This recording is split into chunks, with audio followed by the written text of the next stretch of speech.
Tonight on Country Squire Radio, we're talking that most famous of pipe smoking heroes, Santa Claus, plus a pipe question on how to combat that indoor pipe odor, quickfire questions, listener feedback, and more happening right now on a very Christmas special episode of Country Squire Radio.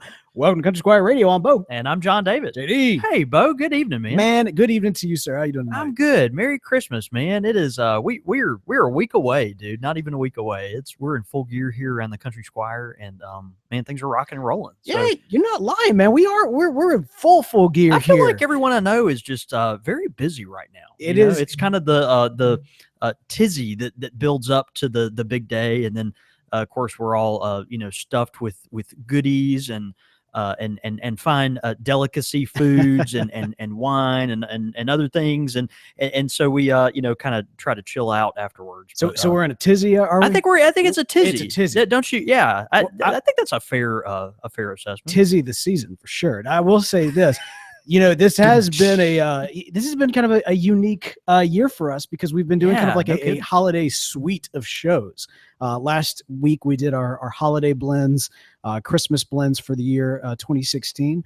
This particular episode is very Christmas centric. We'll be talking about a unique pipe smoking hero here in a little bit. And then next week we're doing something very different, which is we're bringing the listeners in on a pipe Christmas party, essentially. It's something that we've never, I don't think, really ever done before. Kind of bringing it to life, I guess, or making it accessible maybe for folks that couldn't come to that kind of thing. Yeah. So next week in the in-between of Christmas and New Year's, we'll be kind of continuing on the Christmas season by bringing you into our local pipe community and the Christmas party that we have here at the Country Squire. It'll be different, but it'll also hopefully be very enjoyable. So check that out, and it should be really fun. Yeah. So I got to ask you, man. Are you? I know that you've been extremely busy with people coming in and buying presents.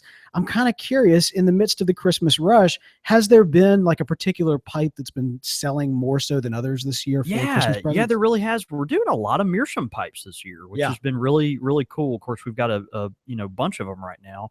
But it seems that that's been kind of a common theme, just lots of meerschaum pipes. So, and if you think about it, of course I'm smoking mine tonight right now. Yeah, it's beautiful. But that is kind of a, you think of it as kind of a Christmassy thing, right? It's something you might not smoke all year, but I don't know, the meerschaum fits Christmas time. So, good. Obviously, lots of other things are selling themselves as they always do. Like the Savinellis always move really well this time of year, and Petersons and Nordings and things of that nature. But yeah, this has been the year of the meerschaum, and we're happy about that. So. And I'm glad. Yeah, there is something Christmassy about meerschaum pipes. Just the beauty of them, and maybe it's kind of right. Yeah, it's like the white like snow. Now we don't really know what snow looks like here in Jackson, Mississippi.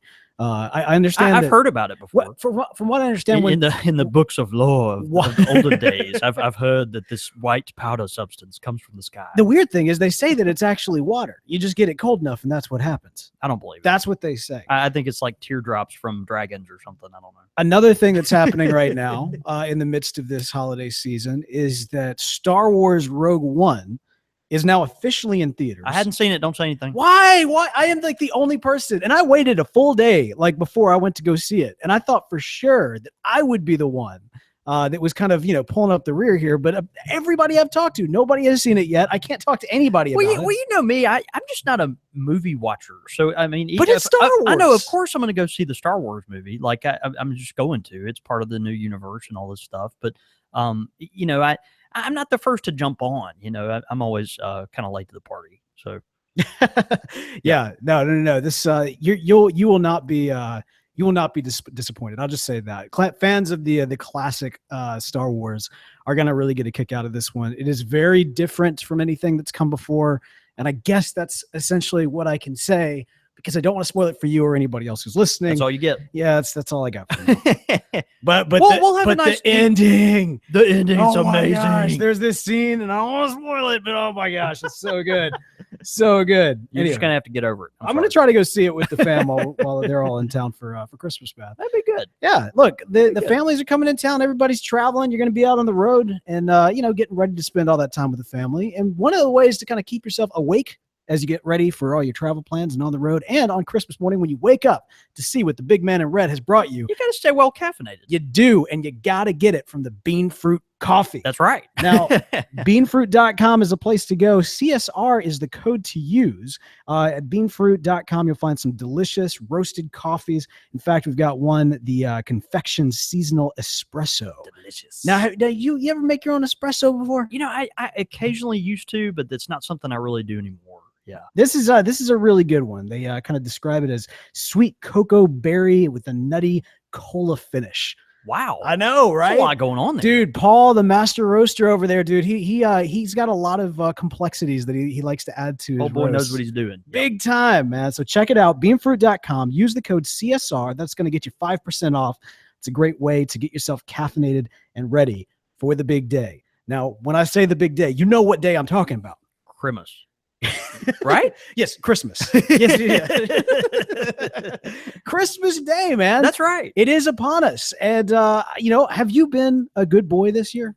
No, I have not. But Santa Claus is very gracious from what I hear. Of course, I think we're about to delve into some of that. But yeah, I'm hopeful that maybe some of my shortcomings will have been overlooked. And yeah, we'll play the odds. It's interesting. I remember when I was growing up, it seemed like Santa Claus was he was pretty strict on what counted as good. But then as I grew up, suddenly he got really loosey-goosey about it. And then didn't matter what I did during the year. I always got presents. Yeah, just do whatever you want. It's crazy.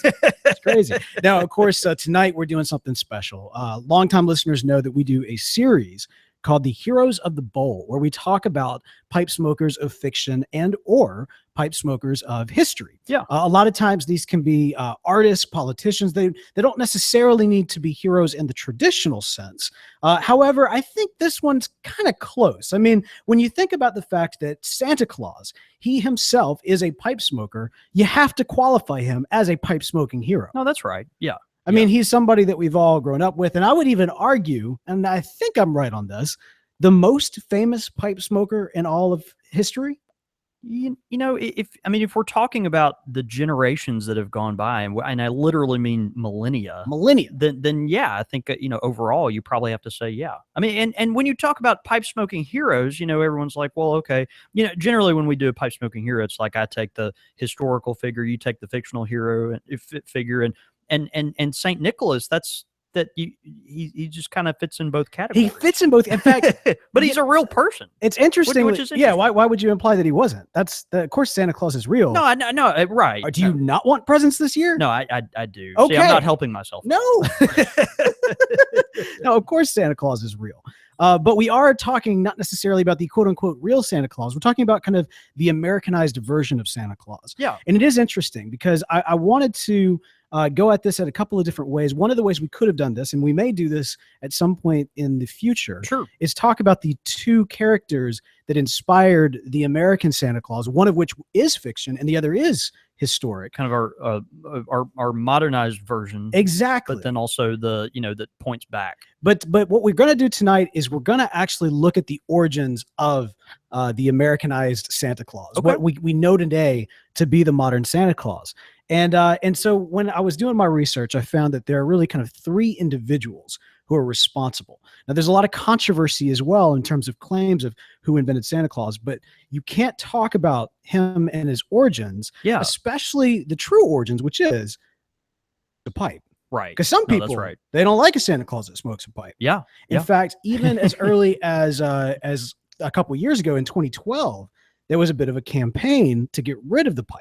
That's right. Yeah, one of our political figures in our country that everyone would know, but I'm not going to name any names, recently claimed that Santa Claus gave up smoking, which is just that person should get called.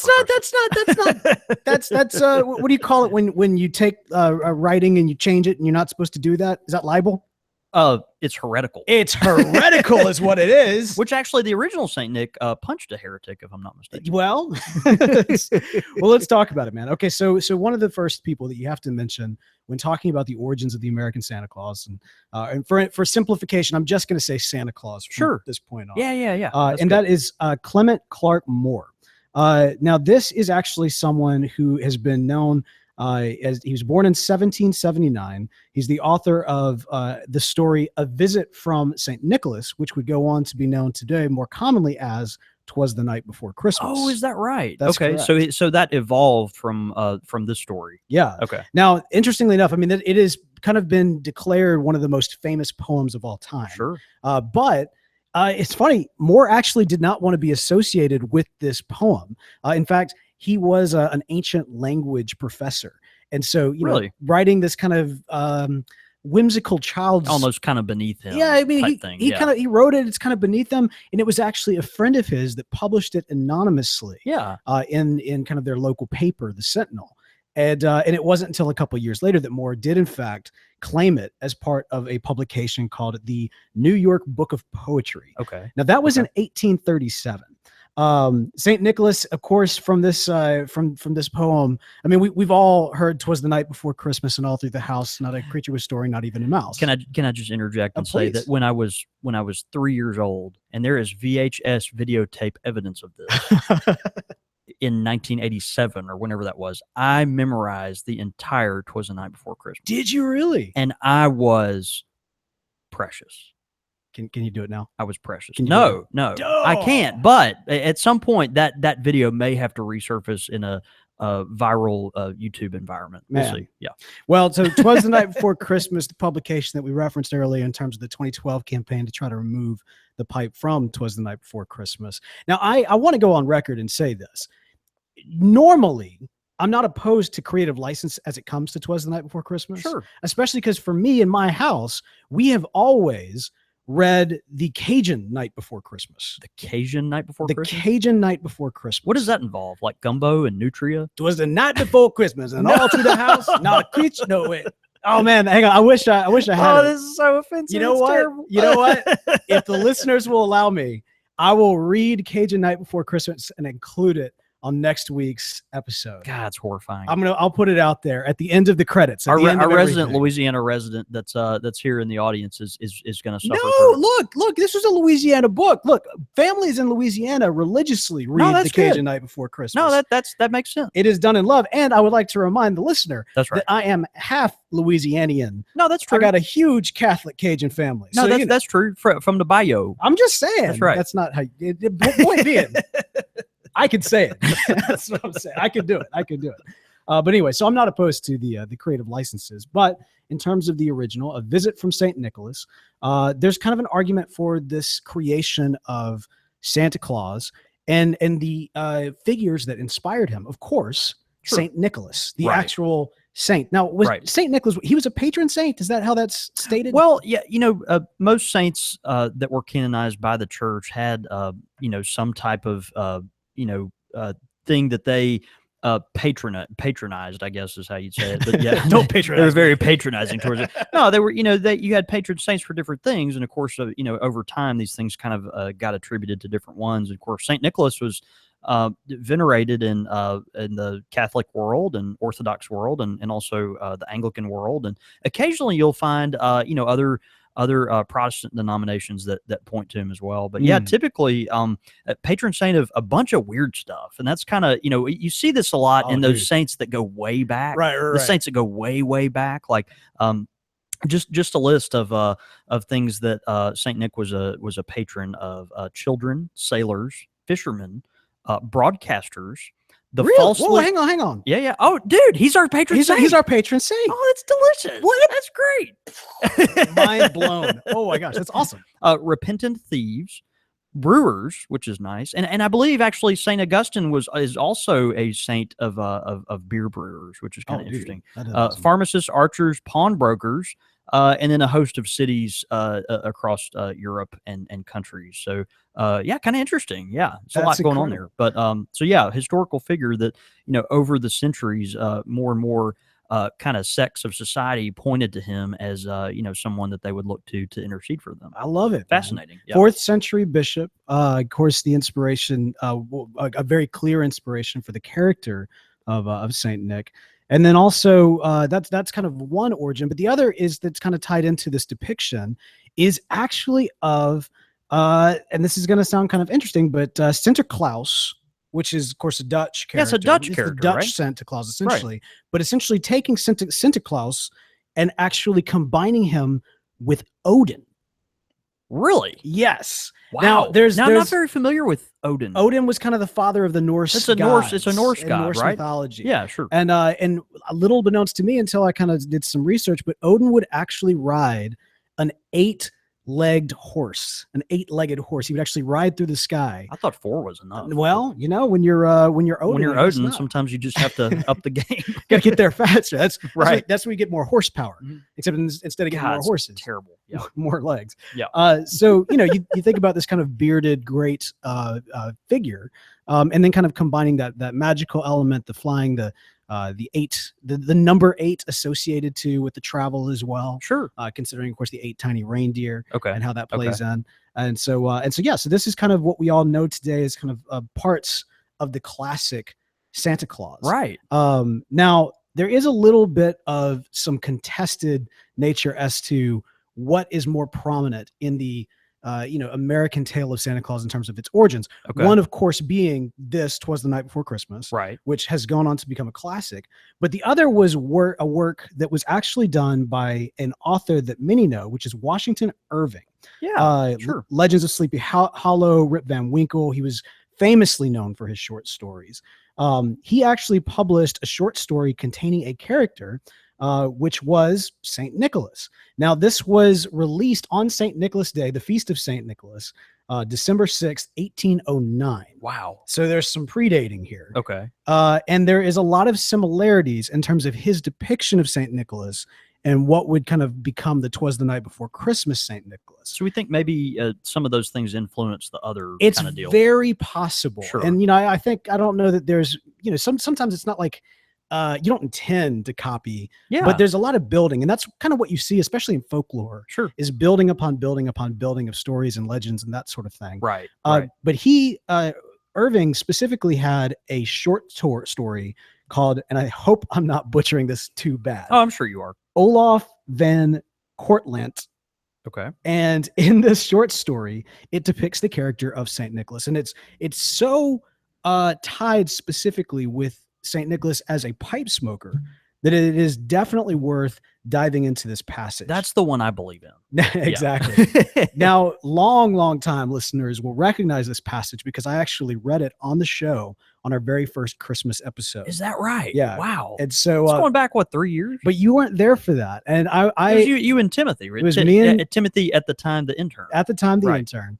But man, I've been waiting maybe my whole life without even knowing it, just to hear you read this passage. So if you will, do you mind reading this again? Not at all. Here, not at all. You're not going to get any interesting voices, and certainly not a Cajun accent. All right, here we go. So this is from Olaf van Kortlandt, and the quote is, "And St. Nicholas lit his pipe by the fire and sat himself down and smoked. And as he smoked the smoke from his pipe, as he smoked, the smoke from his pipe ascended into the air and spread like a cloud overhead, and the smoke spread over a great extent of the country. As he considered it more attentively, he fancied that the great volume of smoke assumed a variety of marvelous forms, where in dim obscurity he saw shadow out of palaces and domes and lofty spires, all of which lasted but a moment and then faded away until the whole rolled off. And nothing but green woods were left. And when St. Nicholas had smoked his pipe, he twisted it in his hatband, and laying his finger beside his nose, then mounted his wagon, he returned over the treetops and disappeared." Wow. Man. Wow. So obviously there's a lot of similarities to "'Twas the Night Before Christmas." Yeah, particularly that line, laying his finger beside his nose. Wow, that's the one that everybody points to. That got to me, right? Yeah. But I mean, we've got this pipe smoking saint who comes in and and flies off into the air. That finger on the nose. It's hard to argue that did not influence specifically "'Twas the Night Before Christmas." Sure. No, I agree. Now, in some, it's interestingly enough, there is a little bit of controversy too that some would argue that Moore did not even write "'Twas the Night Before Christmas." Okay. Maybe it was attributed to him. I mean, well, it was written anonymously, but he did claim it, and it. I say there's controversy. There's like some college professor that made a fuss about this, for a couple of years, and then didn't get anywhere with it. But his argument was that that Moore was not actually a fan of pipe tobacco. However, that is not necessarily the case. Moore did not necessarily partake in pipe tobacco, but he was not anti-pipe tobacco. Yeah, which is what this professor was claiming at the time. Okay, I think it's all part of the conspiracy machine to try to remove the pipe from "'Twas the Night Before Yeah, I mean, Christmas. what are they going to do? Give Saint Nick a nicotine patch? No, I'll give him like what was that in some Photoshop done to remove pipes from movies where they put like a candy cane and Bing Crosby's mouth or something like that. It's just terrible. Yeah. All right. So this is kind of the primordial stories for what would become what we know today as Santa Claus. You'll notice in everything that we've talked about, we never talked about elves. We haven't talked about the North Pole. A lot of kind of the classic mythos that is Santa Claus. It's never actually referenced in any of the things that we've read. Okay. Even though those are kind of the origin points. In fact, the reason that we have the lore of Santa Claus, and in fact, our understanding, visualization of this big, jolly, rotund, oldish elven man. It had so many adjectives. There are rotund. We need to use that word more often. That is a good word. Yeah, quite this Rubensian elf saint. Right.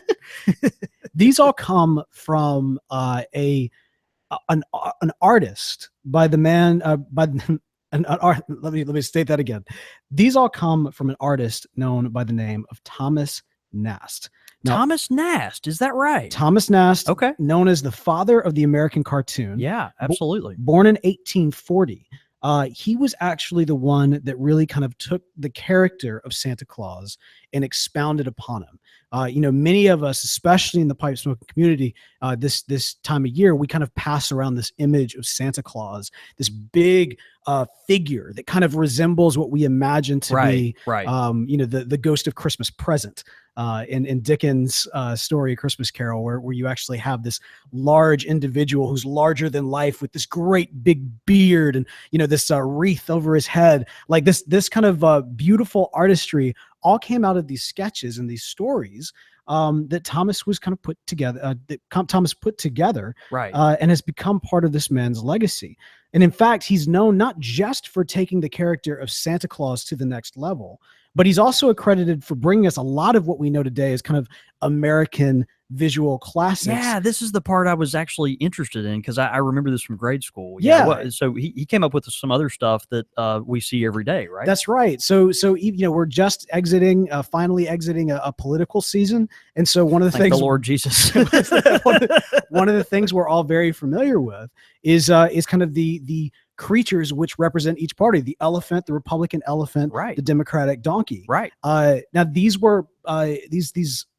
I don't know if personification is right when you're talking about an animal. Yeah, but it became a mascot for the parties, right? Exactly. Yeah, and that's all thanks to Thomas Nast. Right. Yeah, it's an interesting series of cartoons, I think, that came around. I'm not sure. It was late 1800s, late 19th century. But the parties kind of adopted this. That's right. You had the wise Republican elephant that, the Republicans kind of pointed to that, and austere and wise. And then you had the donkey that the Democrats really embraced, kind of symbolizing the common man and the hard worker and the person that was striving for the American dream and all this other stuff. It's really, really fascinating. Interestingly enough, and then Saint Nick. Well, and that's the thing. Saint Nicholas, of course, predates the origins of the character. Predate what Nast actually did in terms of his drawings. Sure. Same thing actually with the Democratic donkey. That usage of the animal was kind of, it was being passed around, but it really didn't take off until Nast got his hands on it. Until he got his hands on it. Same true for another figure in Americana, and that's the character of Uncle Sam. Uncle Sam. Really? Yes. So Uncle Sam existed, like that kind of personification of the slim, rolled up your arms with the big hat and everything else. Okay. Uncle Sam, it existed, but it was not till Nast got his hands on him and gave him a goatee that he became iconic. It was the facial hair. It was the facial hair. It was the facial hair. Absolutely. Yeah. But that's the thing. This is a man who we are also iconic. Oh yeah. Well, I don't know. maybe I don't know. But the live audience knows that our faces are often covered by these pop filters. No, they are. I know. They hate it too. we're iconic, but you'll never know. That's right. That's right. But that's the thing, man. This is a man who's gifted with finding the potential in imagery and making it just a worldwide phenomenon. Yeah. And I made me, as I kind of researched it and I got to this place where that was kind of the jumping off point that really made me kind of want to dig in deeper into Nast. But for the purpose of this podcast, we got to focus on one thing very specifically, and that is St. Nicholas's pipe. Now, Santa Claus, as you see him depicted in a lot of photo shoots or in a lot of artwork, you see him with a lot of different pipes. And part of that is because it's never quite laid out in some of the short stories or poems what specifically kind of pipe he had. Yeah, other characters, we kind of have a little window into, okay, they smoke this type of pipe and this type of tobacco, but we don't really have any of that for Santa Claus. That's right. But one thing that we do have is, thanks to the work of Thomas Nast, who really did bring the character to life in a visual way, is this iconic artwork. And you see this referenced quite a bit. Now, John David, I actually have the artwork pulled up right here in the studio. Yeah. And this is whenever Nast would draw the character of Santa Claus, he was always seen with a very specific pipe. How would you describe that pipe? It's interesting. I'd call it first word that comes to mind, obviously, is a church warden. Yeah. We got a long stem church warden pipe. But the way Nast drew it is interesting because it's always, if you're familiar with a Falcon pipe made by the Falcon Company, they have the metal shank with the screw-in bowl that kind of goes on top. And the way Nast drew this particular pipe, the pipe kind of sits on top of the shank, which is interesting. It kind of reminds me of that Falcon style, but very long, just a very gentle, very delicate curve on that pipe with a kind of a round bowl. And you might think of it as probably being a clay pipe. I would think, maybe a reed or something, but I would think probably made of clay. So I feel like the only times I've seen that shape is very specifically in a clay pipe. Is there any particular reason for that? Like, does it have to do with the fact that the stem is on the base of the bowl as opposed to going straight in? I'm not sure, to be honest with you. I think that might just be more of an artistic, stylistic thing, that Nast pulled off. I'm not sure, because a lot of old clay pipes you see were actually cutty style. There were pipes that ended in the bowl, and the bowl kind of canted forward in this, what we now refer to as a cutty. But an interesting take on it. It's got the bowl sitting on top of the stem, which then goes out and leads in a very, very long pipe. We're talking about a long church warden here, that would fill up Santa's mouth with his favorite smoke. What I find interesting is that pipe didn't, with so much that Nast brought to that visualizing of the character, that particular pipe style didn't carry along with it. It didn't really stick. Like I said, I mean, you see a revisit whenever you go to that classic imagery of that particular pipe, but you only see it when you're making a nod to that classic imagery. That's right. A lot of times you'll see just Santa Claus you almost feel like, especially with some of those Photoshop pictures, like they just gave the actor like, oh, here's a pipe. You know what I mean? That's right. We had a whole lot of thought as to why Santa would choose that specific pipe, and why does that even make sense? Santa with like a calabash or something. It just doesn't make it. You're like a 1950s straight billiard or something. See, in those photo shoot shots, they wouldn't even work. They wouldn't even give him a calabash pipe. It was like, oh, you look like Sherlock Holmes now. That's a Sherlock Holmes, even though that's not even a Sherlock Holmes. I know, right?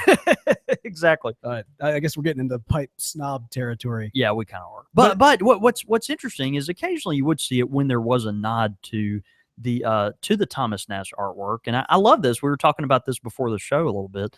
We talk about Christmas cheer a lot, the tobacco, of course, from McClelland on the show. And we talked about some of our favorite Christmas blends last week, as a matter of fact. But Christmas cheer always has an insert underneath the lid of their tobacco. And it's always got Santa Claus kind of crouched down. He looks like he's maybe resting by a tree. He's got his big pack on, and his hat, his belly's kind of hanging forward, and he's smoking his pipe. And it's that Thomas Nast pipe. It's that long stem pipe with the bowl kind of protruding from the top of the shank. And so that in some ways it carries over, but it's a very unique style and a very specific way people draw him that where you see that. So I got to tell you, now the more that I've learned, especially just kind of the origins of the artwork and how influential that was in terms of bringing into being what we now know as Santa Claus, I kind of want one of those pipes. Yeah. Yet I really don't want a clay pipe. So I don't know.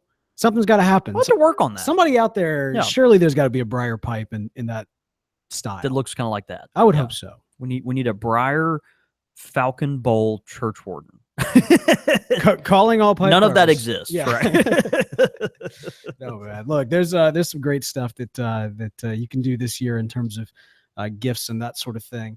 And one of the great things that you can do in terms of getting gifts is make sure that you're getting the gift of a beautiful pipe from Missouri Meerschaum. That's right. That's right. Of course, a lot of folks are going to get brand new tobaccos this Christmas in their stocking, and there's no better way to try a new tobacco than in your Missouri Meerschaum pipe. You get a real clean smoke. It's one that gives you the opportunity to taste the flavors for what they really are. And the folks at Missouri Meerschaum make great smoking instruments just for that purpose.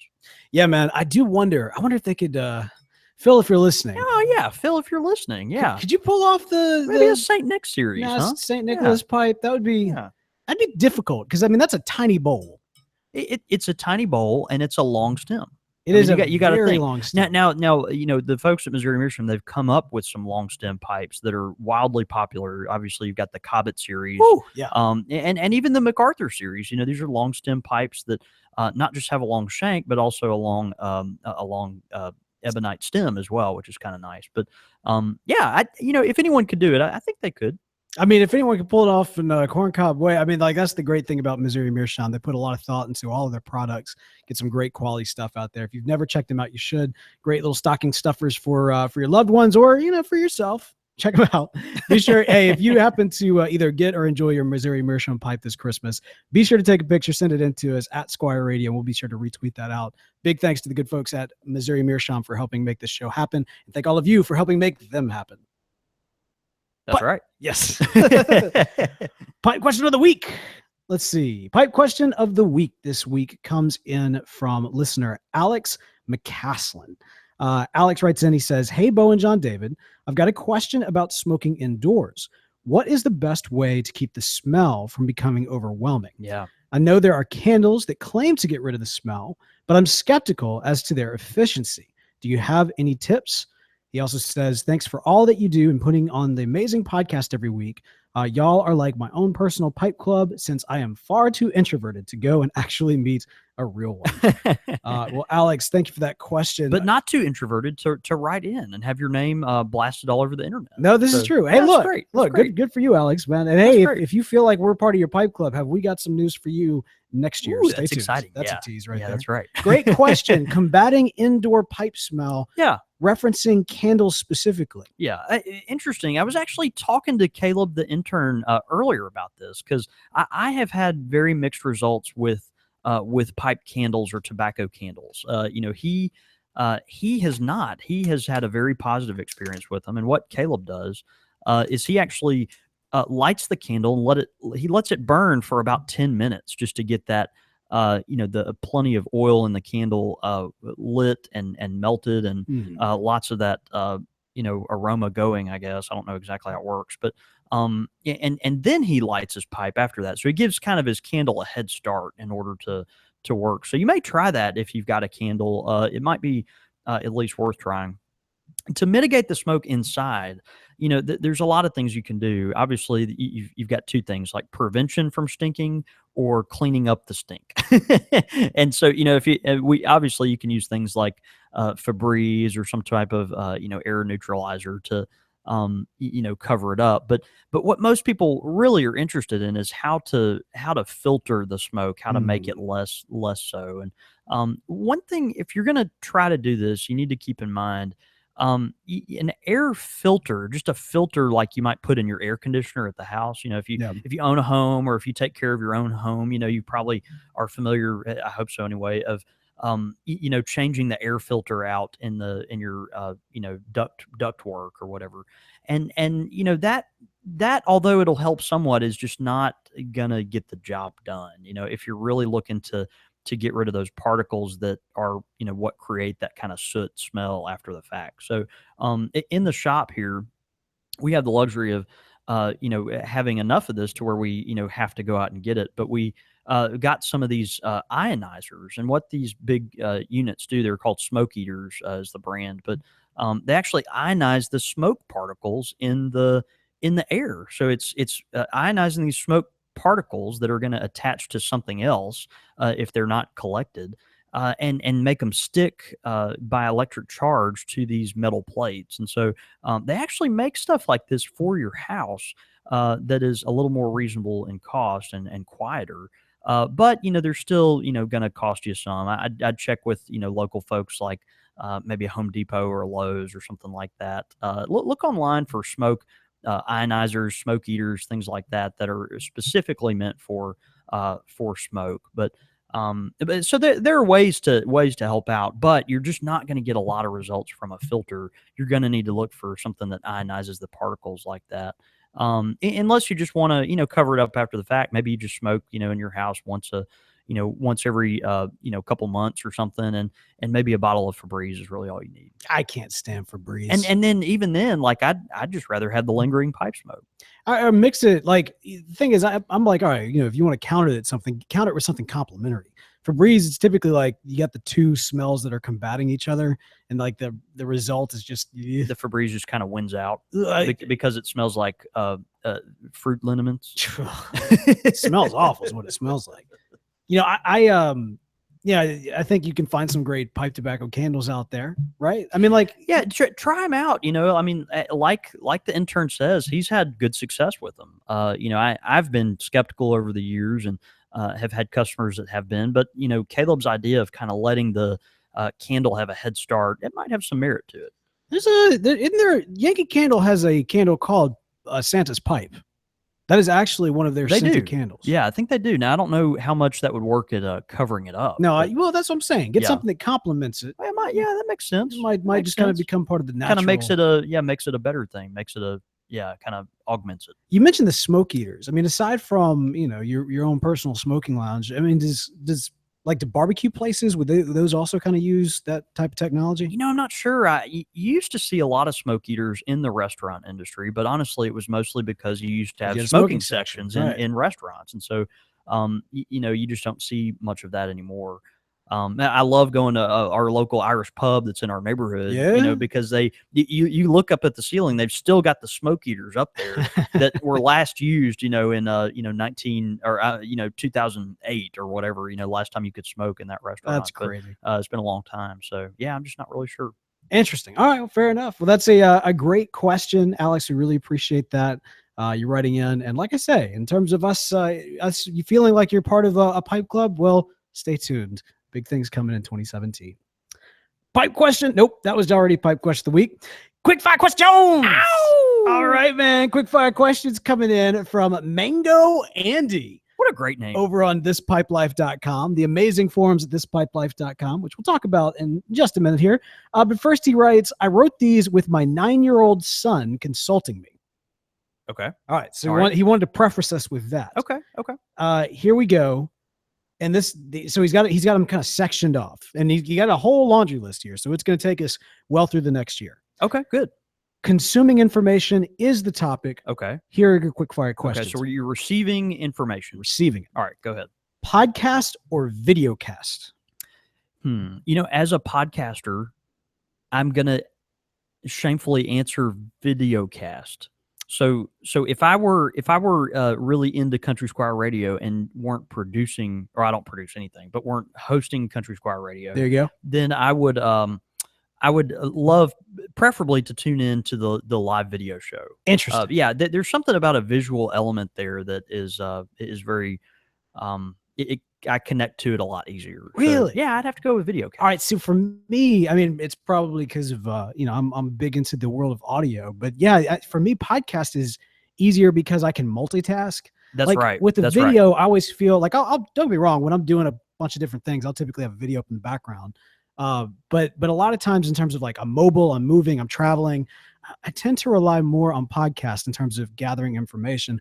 Plus, I like the style of long-term or long-form communication as opposed to kind of short snippets, which video tends to lean more towards yeah. So it really depends on bite-sized, consumable. Yeah, it really depends on what I'm doing. Like if I'm cooking something and I just want a quick recipe, then I go video. But if I want to like learn something like history or game mechanics or pipe tobacco, I think I'd probably lean towards podcasts. Lean towards a podcast. Yeah, I think so. Yeah. Okay. That's a fair. Good question. I kind of feel bad. Like as a podcaster, I'm like, I think well, you're also a video caster. I am. We're doing that. We're doing that right now. That's right. Yeah. They get the they get the video cast there. All right. Next up, ebook or actual paper book. It kills me to say this because I would. It seems like I would so firmly fit in the other camp, but I'm a Kindle reader. You've got to be kidding me. I really am. You've got to be kidding me. I'm a Kindle reader. I cannot tell you the last time I opened up a paperback or hardback novel. Like I read on. Ooh, can't believe I'm about to say this. My iPhone. Oh, I read on my iPhone 6S. That's what I do. I pull open the Kindle app and that's how I read. Typically, I'm laying in bed or, just, sitting on the couch, quiet evening, but I read on my doggone iPhone. And we're talking it's probably why I have really big glasses here. I've read 1,200 page novels before on my iPhone. On your iPhone. Oh, it's terrible. No, I mean, in terms of convenience, it's hard to beat. Just the Kindle app. In fact, there was a period of time which I almost exclusively was reading from the Kindle app, but ultimately I went back to books just because I liked kind of the being able to hold the book and to kind of let the world know, don't bother me now, I'm reading. I'm not sitting here tweeting. I'm not texting. I'm not doing something that can be easily interrupted. I'm into something that if you're going to pull me out of it, you need to know that you're pulling me out of it. What's interesting? I read so much of my reading is at this very strange time of the day when I'm trying to go to sleep. Okay. I read in bed a lot of times when I'm trying to go to sleep. And so it's easy for me to kind of, have the phone there just right next to me where I'm not having to sit up and turn pages and things like that. And so maybe that's kind of a part of it is actually where and when and how I'm reading, but I if anyone knows me, boy, I stumble a lot on my words. I'm very sorry. But if anyone knows me, they would probably put me in the paper book category very firmly, but I read on my iPhone. The John David acolytes out there, they're ripping off their wigs immediately. They completely turned their worlds upside down. They wear wigs. Yeah. They dress up in your checkered shirts and your Coke bottle glasses. Surely got better things to do than that. Hey man, don't hate the acolytes. And then finally, news via television or news via internet. Internet. Yeah. What's a television? Yeah, I haven't turned one of those on in years. Yeah, actually, I turn one on at the shop every day. But no, I'm serious. What's a television? That's the thing you play your Xbox on. Bro. Oh, an Xbox monitor. Gotcha. That's right. All right, I got you now. That's right. I got you. Yeah, no, internet. I mean, I still, I kind of, somebody was asking me this the other day in terms of like, where do you get your news? Like, what's your trusted news source? And I didn't trusted news source. I know. Isn't that an oxymoron? I didn't have an answer to that. I think it was more of like, known brands are more trusted than kind of like, your grandmother's favorite, email website or something like that. Right. But for the most part, it was just kind of like, the conversation of the day, which maybe there's a philosophical conversation that should be had about that, but not here and not now. All right. Excellent quick fire questions. Yeah, those are great. We almost disagreed on everything. Yeah. Almost. So that was, you either almost were a winner or a loser. Not sure how it goes, Mango, but really appreciate you getting those questions in. And the laundry list. Got a huge list of questions that he and his 9-year-old son put together for us over on thispipelife.com. Now, thispipelife.com, an awesome online community containing a really great forum where you can connect with other pipe smokers like yourself, find out things that are going on in terms of events, find wonderful articles, fireside chats with some of the big names in the pipe world, which include Mr. John David Cole. There's even a fireside chat with us as well, which is kind of put fun. Me next to the other big names. That's kind of terrifying. Well, no, I'm there too, so that should bring you down. Yeah, that brings it even further. Exactly, down. Yeah. Exactly. But check it out, thispipelife.com. It's because it is a pipe tobacco community. It does require you to register, and when you do, use the code CSR. That's CSR when you register at thispipelife.com. It's free to do, but it'll get you in the door. CSR to register at thispipelife.com. Listener feedback. Got some great listener feedback in this week. Lots. Let's see. Let's do this. Listener feedback this week. We've got an iTunes review that came in from Hunter's Cobb. You want to read Hunter's Cobb? Hunter's Cobb. He says, or she says, what an amazing show. Very fun and informative podcast. I love how much detail JD and Bo go into with their discussions on pipes and pipe tobacco. They have helped me learn the art of the pipe, as I didn't have someone to show me how. Keep up the amazing work. It is appreciated by all of us pipe lovers. Man, that's great. Thank you, Hunter's Cobb. We appreciate it and are glad that we've been helpful to you. Particularly, someone that hasn't had that person to kind of walk with you along the way. So we're very, very glad. We've also been getting some great commentary in from the live show tonight. We've gotten Chase Abels, who says, what was that accent Bo just did? It's definitely not Cajun. I wasn't prepared. I should have prepared for it. But, off the cuff, it was fine. Tune in next week. Slightly offensive. You'll hear my you'll hear my Cajun night before Christmas. And it'll be either the worst or best thing that you'll have ever heard all season. We also have some shout outs to a lot of folks who are not able to make it tonight because they're off traveling. They're with their families, picking up kids, going to see movies like Star Wars Rogue One. That's right. So it's a busy night for a lot of folks. But it is great to see a lot of shout outs here. Great to see a live show. We got Russ Hicks tuning in. He says, great to see a live show after being gone for 8 weeks. Russ, of course, listener who is somewhat of a globetrotter. That's right. Globetrotter, I should say. And he's been spending a lot of time in France, actually. Yeah. Mais oui. Wait, Paris.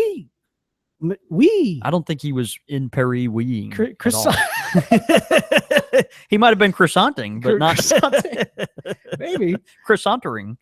We got also at D-Collar who sent in a picture referencing specifically the Santa Claus artwork that we were talking about. I was sure to retweet that as soon as we got it. Yeah. And then also Hawker the Love Doctor tweeted in with some advice for the pipe question of the week this week, saying, I've heard washing the walls with watered down vinegar can help decrease the smoke smell. Yeah.